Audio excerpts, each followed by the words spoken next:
August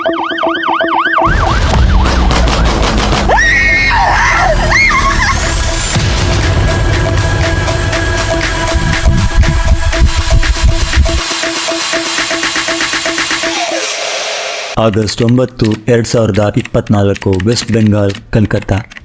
ಇಡೀ Calcutta city ಅವತ್ತು ತುಂಬ ಬ್ಯುಸಿಯಾಗಿತ್ತು. ಇಡೀ ದೇಶಾದ್ಯಂತ ಒಂದೇ ಒಂದು ನ್ಯೂಸ್ ಮಾತ್ರ ಓಡ್ತಾ ಇರುತ್ತೆ, ನೀರಜ್ ಚೋಪ್ರಾ ಅವರು ಜಾವ್ಲಿನ್ ಥ್ರೋ ಅಲ್ಲಿ ಸಿಲ್ವರ್ ಮೆಡಲ್ ಗೆದ್ರು ಒಲಿಂಪಿಕ್ನಲ್ಲಿ ಅನ್ನೋದು. ಅದಾಗಿ ಸ್ವಲ್ಪ ಸಮಯದಷ್ಟೊತ್ತಿಗೆನೆ ದೇಶಾದ್ಯಂತ ಒಂದು ನ್ಯೂಸ್ ಓಡುತ್ತೆ, ಆರ್ಜಿಕರ್ ಕಾಲೇಜ್ನಲ್ಲಿ ನಡೆದಂತಹ ಒಬ್ರು ವೈದ್ಯನ ಅತ್ಯಾಚಾರ ಮಾಡಿ ಕೊಂದ್ರು ಅಂತ. ಅದು ಆರ್ಜಿಕರ್ ಕಾಲೇಜ್ನಲ್ಲಿ ಸುಮಾರು 31 ವರ್ಷದ ಒಬ್ರು ವೈದ್ಯೆ, ಸೆಕೆಂಡ್ ಇಯರ್ PG ಮಾಡ್ತಾ ಇರೋಂಥ ಒಬ್ರು ವೈದ್ಯೆ, ಅವರು ಡ್ಯೂಟಿನ ಮುಗಿಸಿ ಸೆಮಿನಾರ್ ಹಾಲ್ಗೆ ಹೋಗಿ ರೆಸ್ಟ್ ಮಾಡ್ತಾರೆ. ಅದಾದ ನಂತರ ಮಾರನೇ ದಿನ ಬೆಳಿಗ್ಗೆ ಸುಮಾರು 10:52 ಆ ವೈದ್ಯ ಮನೆಗೆ ಒಂದು ಫೋನ್ ಹೋಗುತ್ತೆ ಕಾಲೇಜಿನಿಂದ. ಆಗ ಅವ್ರು ಮಾತಾಡ್ತಾರೆ, ನಿಮ್ಮ ಮಗಳು ತುಂಬ ಸೀರಿಯಸ್ ಆಗಿದ್ದಾರೆ, ಈ ಕ್ಷಣನೇ ನೀವು ಕಾಲೇಜ್ ಹತ್ರ ಬರಬೇಕು ಅಂತ. ಆ ಮಾತನ್ನ ಕೇಳಿ ಇವ್ರ ತಾಯಿ ಒಂದು ಶಾಕಿಗೆ ಒಳಗಾಗ್ತಾರೆ. 1-2 ನಿಮಿಷ ಬಿಟ್ಟು ಮತ್ತೆ ರಿಪೀಟ್ ಅದೇ ನಂಬರ್ಗೆ ಕಾಲ್ ಮಾಡ್ತಾರೆ. ಕಾಲ್ ಮಾಡಿ ನೀವು ಯಾರು ಅಂತ ಕೇಳ್ತಾರೆ. ಅವಾಗ ಆ ಕಡೆಯಿಂದ ಒಂದು ರಿಪ್ಲೈ ಬರುತ್ತೆ, ನಾನು ಈ ಕಾಲೇಜ್ನ ಅಸಿಸ್ಟೆಂಟ್ ಸೂಪರ್ಡೆಂಟ್ ಅಂತ. ಹಾಗೇಳಿ ಕಾಲ್ನ ತಕ್ಷಣನೇ ಕಟ್ ಮಾಡಿಬಿಡ್ತಾರೆ. ಇವ್ರ ತಾಯಿಗೆ ಗಾಬರಿ ಆಗುತ್ತೆ, ಹೌದು ಏನಾಯ್ತು, ಏನಾಗಿರ್ಬೋದು, ಯಾರಿರ್ಬೋದು, ನನ್ನ ಮಗಳಿಗೆ ಏನಾಯ್ತು ಅಂತ ತುಂಬ ಒಂದು ವಿಚಲಿತರಾಗಿರ್ತಾರೆ. ಅದಾಗಿ ಕೇವಲ 15 ನಿಮಿಷದ ನಂತರ ಮತ್ತೆ ಅದೇ ಕಾಲೇಜಿಂದ ಒಂದು ಫೋನ್ ಬರುತ್ತೆ ಅವ್ರ ತಾಯಿಯವ್ರಿಗೆ. ಆ ಕ್ಷಣ ಅವ್ರು ಹೇಳಿದ ಮಾತು, ನಿಮ್ಮ ಮಗಳು ಮೌಮಿತಾ ದೇವಿನಾಥ್ ಅವರು ಸೂಸೈಡ್ ಮಾಡ್ಕೊಂಡಿದ್ದಾರೆ, ಈಗಲೇ ನೀವು ಕಾಲೇಜ್ ಹತ್ರ ಬನ್ನಿ ಅಂತ. ಆ ಕ್ಷಣ ಕೇಳಿದಾಗ ಅವ್ರ ತಂದೆ ತಾಯಿಗೆ ಹೇಗಾಗಿರ್ಬೇಡ, ನೀವೇ ಒಂದು ಯೋಚನೆ ಮಾಡಿ. ಇಡೀ ಆಕಾಶನೇ ತಲೆ ಮೇಲೆ ಬಿದ್ದಂತಹ ಒಂದು ಅನುಭವ ಆಗಿರುತ್ತೆ ಯಾವುದೇ ತಂದೆ ತಾಯಿಗಾಗಿರ್ಬೋದು. ಯಾಕೆಂದರೆ ಹಿಂದಿನ ದಿನ ಅವ್ರ ಮಗಳು ಹೇಳಿರ್ತಾಳೆ, ಅಮ್ಮ ಇವತ್ತು ನಾನು ರೆಸ್ಟ್ ಮಾಡಿ ನಾಳೆ ನಾನು ಕಾಲೇಜಿಗೆ ಹೋಗ್ತೀನಿ ಅಂತ ಹೇಳಿ ಫೋನ್ ಇಟ್ಟಂಥ ಮಗಳು ಮಾರನೇ ದಿನ ಬೆಳಿಗ್ಗೆ ಸೂಸೈಡ್ ಮಾಡ್ಕೊಂಡಿದ್ದಾಳೆ ಅಂತಂದರೆ ಯಾವುದೇ ತಂದೆ ತಾಯಿಗಾದರೂ ನಂಬೋದಕ್ಕೆ ಒಂದು ಅಸಾಧ್ಯ. ಅಂಥ ಒಂದು ಪರಿಸ್ಥಿತಿಯಲ್ಲಿ ಇವರು ಗಾಬರಿಯಿಂದ ತಕ್ಷಣವೇ ಕಾಲೇಜ್ ಹತ್ರ ಹೋಗ್ತಾರೆ. ಅವ್ರ ತಂದೆ ತಾಯಿ ಕಾಲೇಜ್ ಹತ್ರ ಹೋಗ್ತಾರೆ. ಆ ಬಾಡಿನ ನೋಡಬೇಕು ಅಂತ ಅವರು ಟ್ರೈ ಮಾಡಿದ್ರೆ ಅಲ್ಲಿರುವಂಥ ಪೊಲೀಸ್ ಅವರು ಅವ್ರನ್ನ ಒಳಗಡೆ ಅಲೋ ಮಾಡೋದಿಲ್ಲ. ತುಂಬ ಕೇಳ್ಕೊತಾರೆ, ಯಾರೇ ಏನಾಯಿತು ನನ್ನ ಮಗಳಿಗೆ ಅಂತ. ತುಂಬ ಅಲ್ಲಿದ್ದು ಫ್ರೆಂಡ್ಸು ಕೊಲೀಗ್ಸಿಗೆಲ್ಲ ಕೇಳ್ತಾರೆ, ಏನಾಯಿತು ನನ್ನ ಮಗಳಿಗೆ, ಎಲ್ಲಿ ನನ್ನ ಮಗಳು ಅಂತ ತುಂಬ ಜನ ಕೇಳ್ತಾರೆ. ಆದರೆ ಅಲ್ಲಿದ್ದವ್ರು ಯಾರು ಕೂಡ ಅವ್ರಿಗೆ ರಿಪ್ಲೈ ಮಾಡಲ್ಲ. ಯಾಕೆಂತಂದರೆ ವಿಚಾರ ಹೇಳಿದ್ರೆ ಎಲ್ಲಿ ಶಾಕಿಗೆ ಒಳಗಾಗ್ತಾರೋ ಅಂತ ಯಾರು ಕೂಡ ಅವ್ರ ವಿಚಾರನ ಹೇಳೋದಿಲ್ಲ. ಸಮಯ ಮಧ್ಯಾಹ್ನ 3 ಗಂಟೆ ಆಗುತ್ತೆ. ಆಗ ಅಲ್ಲಿರ್ತಕ್ಕಂತಹ ಪೊಲೀಸವರು ಇವರನ್ನ ಒಳಗಡೆ ಅಲೋ ಮಾಡ್ತಾರೆ ಬಾಡಿನ ನೋಡಲಿಕ್ಕೆ. ಅವ್ರ ತಂದೆ ಮಾತ್ರ ಒಳಗಡೆ ಅಲೋ ಮಾಡ್ತಾರೆ. ಅವ್ರ ತಂದೆ ಒಳಗೆ ಹೋಗಿ ನೋಡಿ ವಾಪಸ್ ಬರ್ತಾ ಒಂದು ಶಾಕಿಗೆ ಒಳಗಾಗಿ ಹೊರಗಡೆ ಬರ್ತಾರೆ ಹತ್ಕೊಂಡು. ಅವ್ರ ತಾಯಿ ಕೇಳ್ತಾರೆ, ಏನಾಯ್ತು ನನ್ನ ಮಗಳಿಗೆ, ಏನಾಗಿದೆ, ನನ್ನ ಮಗಳು ಸೂಸೈಡ್ ಮಾಡ್ಕೊಂಡಿದ್ದಾಳೆ ಅಂತ ಇದ್ದಾರೆ, ಎಲ್ಲ ಏನೇನೋ ಮಾತಾಡ್ತಾ ಇದ್ದಾರೆ, ಏನಾಯ್ತು ಅಂತ ಕೇಳಿದಾಗ ಅವ್ರ ತಂದೆ ಒಳಗಡೆ ಒಂದು ಮೊಬೈಲಲ್ಲಿ ಫೋಟೋ ಹೊಡ್ಕೊಂಡಿರೋದನ್ನ ತೋರಿಸ್ತಾರೆ. ಅವ್ರ ತಾಯಿ ಅದನ್ನು ನೋಡಿ ಮೂರ್ಛೆ ಹೋಗ್ತಾರೆ. ಯಾಕೆಂತಂದರೆ ಅಷ್ಟು ಭೀಕರವಾಗಿ ವೈದ್ಯೆ ಮೌಮಿತಾ ದೇವಿನಾಥ್ ಅವರ ಅತ್ಯಾಚಾರ ಮಾಡಿ ಕೊಲೆ ಮಾಡಿರ್ತಾರೆ. ಇದನ್ನೆಲ್ಲ ನೋಡಿದ ನಂತರ ಅವ್ರ ತಂದೆಗೆ ಒಂದು ಅನುಮಾನ ಬರುತ್ತೆ, ನನ್ನ ಮಗಳು ಸೂಸೈಡ್ ಮಾಡ್ಕೊಂಡಿಲ್ಲ, ಇದು ಅತ್ಯಾಚಾರನೇ ಆಗಿರೋದು ಅಂತ. ಯಾಕೆ ಅಂತಂದರೆ ಅಷ್ಟು ಒಂದು ಬಾಡಿ ತುಂಬ ಅವ್ರ ಅರ್ಧ ಬಟ್ಟೆ, ಆಮೇಲೆ ರಕ್ತ, ಕಣ್ಣು ಬಾಯಲ್ಲೆಲ್ಲ ರಕ್ತ, ಇಲ್ಲೆಲ್ಲ ಬೈಟ್ ಮಾಡಿರೋದು ಅಂದರೆ ಕಚ್ಚಿರೋ ಅಂಥ ಒಂದು ಗುರುತುಗಳು. ಇದನ್ನೆಲ್ಲ ನೋಡಿ ಅವ್ರ ತಂದೆಗೆ ಒಂದು ಅನುಮಾನ ಬರುತ್ತೆ, ನನ್ನ ಮಗಳು ಸೂಸೈಡ್ ಮಾಡ್ಕೊಳ್ಳೋಳಲ್ಲ, ಯಾರೋ ಅತ್ಯಾಚಾರ ಮಾಡಿ ನನ್ನ ಮಗಳನ್ನ ಕೊಲೆ ಮಾಡಿದ್ದಾರೆ ಅಂತ ಅವರು ಅನುಮಾನನ ವ್ಯಕ್ತಪಡಿಸ್ತಾರೆ. ಅಷ್ಟೊತ್ತಿಗಾಗಲೇ ಆ ಕಾಲೇಜ್ನ ಡಾಕ್ಟರ್ ಸಂದೀಪ್ ಘೋಷ್ ಪ್ರಿನ್ಸಿಪಲ್ ಅವರು ಹೇಳ್ತಾರೆ, ನಿಮ್ಮ ಮಗಳು ಸೂಸೈಡ್ ಮಾಡ್ಕೊಂಡಿದ್ದಾರೆ ಅಂತ ಒಂದು ಸ್ಟೇಟ್ಮೆಂಟ್ ಕೊಟ್ಬಿಡ್ತಾರೆ. ಮೇಲ್ಮಟ್ಟಕ್ಕೆ ಇದನ್ನು ನೋಡಿದಾಗ ಸೂಸೈಡ್ ಅಂತ ಯಾರಿಗೂ ಕೂಡ ಅನ್ಸೋದೇ ಇಲ್ಲ, ಇದು ಪಕ್ಕ ರೇಪ್ ಆಗಿದೆ ಅನ್ನೋದು ಎಲ್ಲರಿಗೂ ಒಂದು ಅನುಮಾನ ವ್ಯಕ್ತ ಆಗಿರುತ್ತೆ. ಅಷ್ಟೊತ್ತಿಗೆ ಪೊಲೀಸವರು UDRನ ಕೇಸ್ನ ದಾಖಲೆ ಮಾಡ್ತಾರೆ. ಇಡೀ ದೇಶಾದ್ಯಂತ ಈ ಸೋಷಿಯಲ್ ಮೀಡಿಯಾದಲ್ಲಿ ಈ ಒಂದು ಇನ್ಸಿಡೆಂಟ್ ಎಲ್ಲ ಕಡೆ ಒಂದು ವೈರಲ್ ಆಗುತ್ತೆ. ಆರ್ಜಿಕರ್ ಕಾಲೇಜಿನ ಸುತ್ತ ಪ್ರೊಟೆಸ್ಟ್ನ ಮಾಡ್ತಾರೆ, ಆರೋಪಿನ ಹಿಡಿಲೇಬೇಕು ಅಂತ ಒಂದು ಪ್ರೆಷರ್ನ ಹಾಕ್ತಾರೆ. ಅವತ್ತಿನ ಸಂಜೆ 9ನೇ ತಾರೀಕು ಸಂಜೆ 6:10ರಿಂದ 7:10 ಸಮಯ ಪೋಸ್ಟ್ ಮಾರ್ಟಮ್ಗೆ ಕಳಿಸ್ತಾರೆ. ಬೆಚ್ಚಿ ಬೀಳಿಸುವಂಥ ಪೋಸ್ಟ್ ಮಾರ್ಟಮ್ ಅಲ್ಲಿ ವರದಿಯಾಗಿತ್ತು. ಸುಮಾರು 16 ಎಕ್ಸ್ಟರ್ನಲ್ ಇಂಜುರಿ ಮತ್ತು 9 ಇಂಟರ್ನಲ್ ಇಂಜುರಿ ಆ ದೇಹದಲ್ಲಾಗಿತ್ತು. ಬಾಯಿ ಮತ್ತು ಕಣ್ಣಿನಲ್ಲೆಲ್ಲ ರಕ್ತ ಬಂದಿತ್ತು. ಗಂಟಲಿದೆಯಲ್ಲ ಇಲ್ಲಿ ಅವ್ರು ಸಾಯೋದಕ್ಕಿಂತ ಮುಂಚೆ ಅವ್ರನ್ನ ಅತ್ಯಾಚಾರ ಮಾಡಿ ಥೈರಾಯ್ಡ್ ಕಾರ್ಟಿಲೇಜ್ ಅಂತ ಈ ಜಾಗದಲ್ಲಿ ಒಂದು ಬರುತ್ತೆ, ಇದನ್ನ ಪ್ರೆಸ್ ಮಾಡಿ ಅವ್ರನ್ನ ಉಸಿರುಗಟ್ಟಿ ಸಾಯಿಸಿರ್ತಾರೆ. ಅಂದ್ರೆ ಈ ಥೈರಾಯ್ಡ್ ಕಾರ್ಟಿಲೇಜ್ ಅನ್ನೋದು ಕೂಡ ಮುರಿದೋಗಿರುತ್ತೆ, ಅವ್ರ ಕೈ ಬೆರಳುಗಳನ್ನ ಮುರಿದೋಗಿರುತ್ತೆ, ಕಾಲನ್ನ ಒಂದೊಂದು ದಿಕ್ಕಿಗೆ ಸೀಳಿ ಹಾಕಿರ್ತಾರೆ ಮತ್ತು ಅವ್ರ ಬಟ್ಟೆ ಎಲ್ಲ ಹರಿದಿ ಮೈ ತುಂಬಾ ರಕ್ತಸಿಕ್ತವಾಗಿರುತ್ತೆ. ಇದನ್ನ ಯಾರೇ ಒಬ್ರು ನೋಡಿದ್ರು ಸಿಂಪಲ್ ಆಗಿ ಹೇಳ್ಬಿಡ್ಬೋದು ಇದು ಒಂದು ಅತ್ಯಾಚಾರ ಅಂತ ಅನ್ನೋದನ್ನ. ಈ ಒಂದು ರಿಪೋರ್ಟನ್ನ ನೋಡಿದಂಥ ಅವರ ತಂದೆ ತಾಯಿ ನಿಜವಾಗ್ಲೂ ಶಾಕ್ಗೆ ಒಳಗಾಗ್ತಾರೆ. 16 ಎಕ್ಸ್ಟರ್ನಲ್ ಇಂಜುರಿ ಮತ್ತು 9 ಇಂಟರ್ನಲ್ ಇಂಜುರಿ ಅಂತಂದರೆ ನೀವೇ ಒಂದು ಯೋಚನೆ ಮಾಡಿ, ಇಷ್ಟು ಕ್ರೂರವಾಗಿ ಆ ಹುಡುಗಿನ ಒಂದು ಅತ್ಯಾಚಾರ ಮಾಡಿ ಸಾಯಿಸಿದ್ದಾರೆ ಅಂತ. ಈ ರಿಪೋರ್ಟಲ್ಲಿ ಇನ್ನೊಂದು ಅಂಶ ಬೆಳಕಿಗೆ ಬರುತ್ತೆ, ಅವರ ದೇಹದಲ್ಲಿ ಸುಮಾರು 150 ಮಿಲಿಗ್ರಾಮ್ ಸೀಮನ್ ಇರುತ್ತೆ ಅಂತ. ಒಬ್ಬ ಸಾಮಾನ್ಯ ಮನುಷ್ಯರಲ್ಲಿ ಸುಮಾರು 5 ಮಿಲಿಗ್ರಾಮಿಂದ 7 ಮಿಲಿಗ್ರಾಮ್ನವರೆಗೂ ಸೀಮನ್ ಎಜಾಕ್ಯುಲೇಟ್ ಆಗುತ್ತೆ. ಅದು ಜಾಸ್ತಿ ಅಂತಂದರೆ ಸುಮಾರು 10 ಮಿಲಿಗ್ರಾಮ್ನಷ್ಟು ಒಂದು ಸೀಮನ್ ಎಜಾಕ್ಯುಲೇಟ್ ಆಗ್ಬೋದು.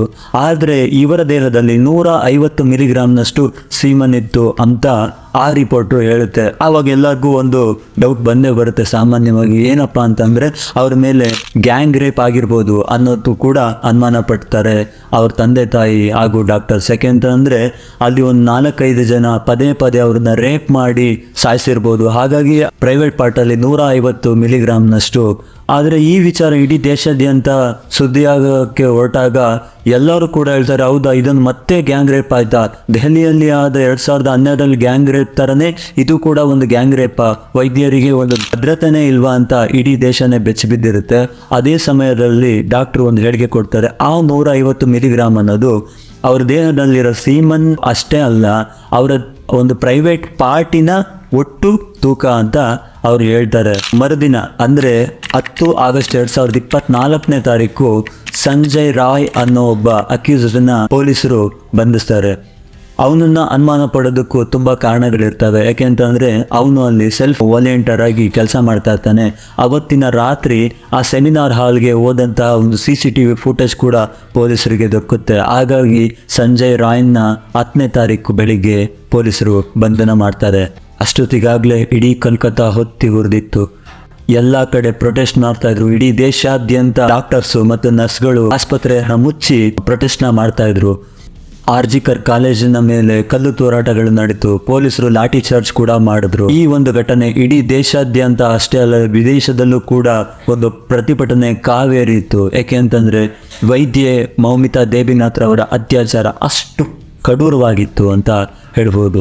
ಆಗಸ್ಟ್ 9, 2024ರಂದು ರಾತ್ರಿ ವೈದ್ಯ ದೇವಿನಾಥ್ ಅವರು ಸೆಕೆಂಡ್ ಇಯರ್ PG ಓದ್ತಾ ಇರ್ತಾರೆ.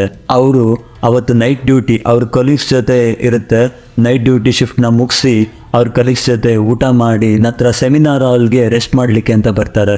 ಆದರೆ ಮಾರನೇ ದಿನ ಬೆಳಿಗ್ಗೆ 9:30 ಸರಿಯಾಗಿ ಅವರ ದೇಹ ಅದೇ ಸೆಮಿನಾರ್ ಹಾಲ್ನಲ್ಲಿ ದೊರಕುತ್ತೆ. ಅದು ಅರ್ಧಂಬರ್ಧ ಬಟ್ಟೆಯಲ್ಲಿ ಮೈಯೆಲ್ಲ ರಕ್ತಸಿಕ್ತವಾಗಿ. ಕಲ್ಕತ್ತಾ ಪೊಲೀಸ್ ಅವರು ತ್ವರಿತಗತಿಯಾಗಿ ಆ ಕ್ಷಣವನ್ನೇ CCTVನ ಚೆಕ್ ಮಾಡಿ ಸಂಜಯ್ ರಾಯ್ ಅನ್ನೋ ಒಬ್ಬ ಸೆಲ್ಫ್ ವಾಲಂಟಿಯರ್, ಆಸ್ಪತ್ರೆ ಸೆಲ್ಫ್ ವಾಲಂಟಿಯರ್ನ ಬಂಧನ ಮಾಡ್ತಾರೆ. ಅದಾದ ನಂತರ ಮಮತಾ ಬ್ಯಾನರ್ಜಿ ಅವರು ಕಲ್ಕತ್ತಾ ಪೊಲೀಸರಿಗೆ ಒಂದು ಎಚ್ಚರಿಕೆ ನೀಡ್ತಾರೆ, ನೀವು ಈ ಕೇಸ್ನ ಸಾಲ್ವ್ ಮಾಡಿಲ್ಲ ಅಂತಂದರೆ ನಾನು CBIಗೆ ವಹಿಸ್ತೀನಿ ಅಂತ.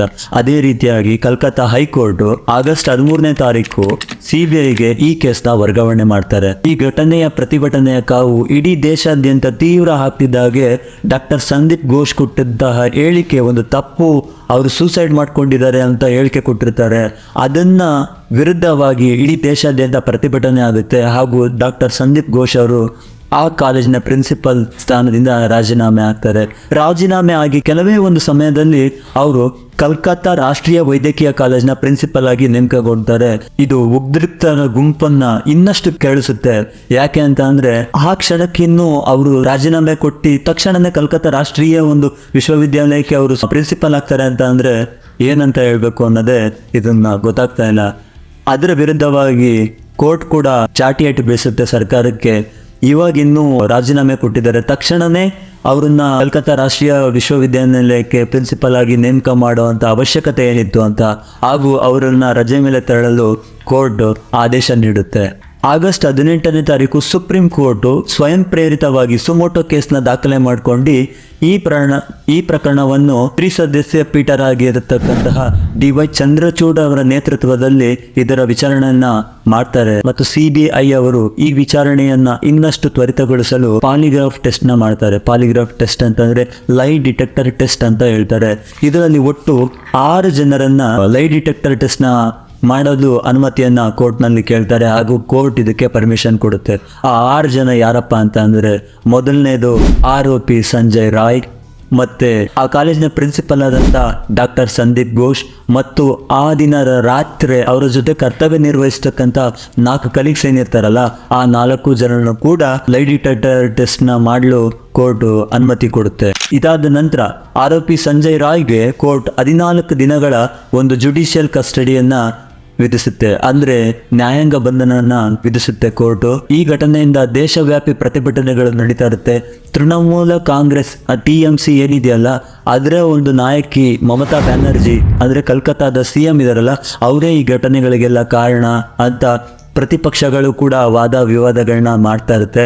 ಮಮತಾ ಬ್ಯಾನರ್ಜಿ ಅವರು ಕೂಡ ಈ ವಿಚಾರವನ್ನ ತುಂಬಾ ಸೀರಿಯಸ್ ಆಗಿ ತಗೊಂಡು ಇದನ್ನ ಸುಪ್ರೀಂ ಕೋರ್ಟ್ನ ಒಂದು ಅನುಮತಿ ಮೇರೆಗೆ ಅವರಿಗೆ ಏನೇ ಶಿಕ್ಷೆ ಕೊಟ್ಟರು ಅದನ್ನ ನಮ್ಮ ಸರ್ಕಾರ ಬದ್ಧವಾಗಿ ಸ್ವೀಕರಿಸುತ್ತೆ ಅಂತ ಮಮತಾ ಬ್ಯಾನರ್ಜಿ ಅವರು ಹೇಳಿಕೆ ಕೊಡ್ತಾರೆ.